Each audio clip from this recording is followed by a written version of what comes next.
Dr. Baas, this morning you discussed the phase 1 study of an anti-PD-L1 antibody, MPDL, in non-small cell lung cancer presented by Dr. Soraya.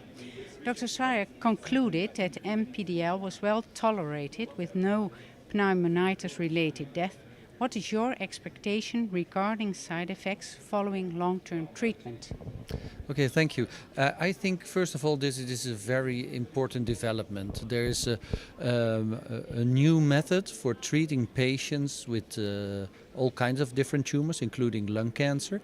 And I think that the data we have seen so far allow these agents to be given for a very long time. And that the side effects like pneumonitis, they do occur, but it's a small percentage. And in general, you can treat them as a physician quite good. There are some groups of patients who are at high risk, especially lung patients with COPD who have some interstitial lung disease. Then we think you must be very careful. But in general, toxicity seems to be very acceptable. Dr. Soraya mentioned that smoking was associated with tumors that harbor more genetic mutations, and therefore the immune system of these patients might be more likely to respond and attack the tumors once PD-L1 had been blocked. Do you agree with this explanation? Yes, I think it's very important to know that all the discoveries on targeted agents so far have been directed to the group of patients who were never smokers. And now we do see activity in patients who have been former smokers or even are still smoking. And I agree completely with Dr. Soria that the patients who are smokers, they have many more mutations in their genome.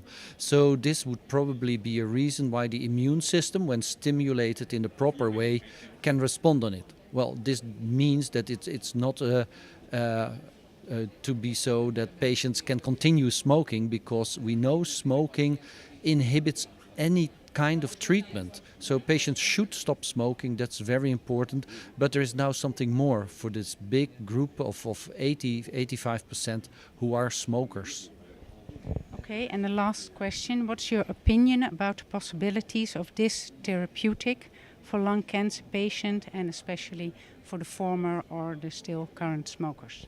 Yeah, I think it's a great achievement, and I look really forward to do more studies with it, and hope that it will be accepted very soon to be a part of our treatment methods. Currently we are running studies in the Netherlands Cancer Institute with the different drugs, but I think the time will soon tell us whether we can use it in a more general population.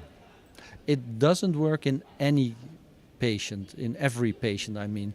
There is something like a 30 to 50% chance of response, and that is of course very good if you consider that these patients that we treat now with these kind of drugs, they have been treated before. And patients with the recurrence of the disease, they often do very bad. Okay, thank you very much. You're welcome.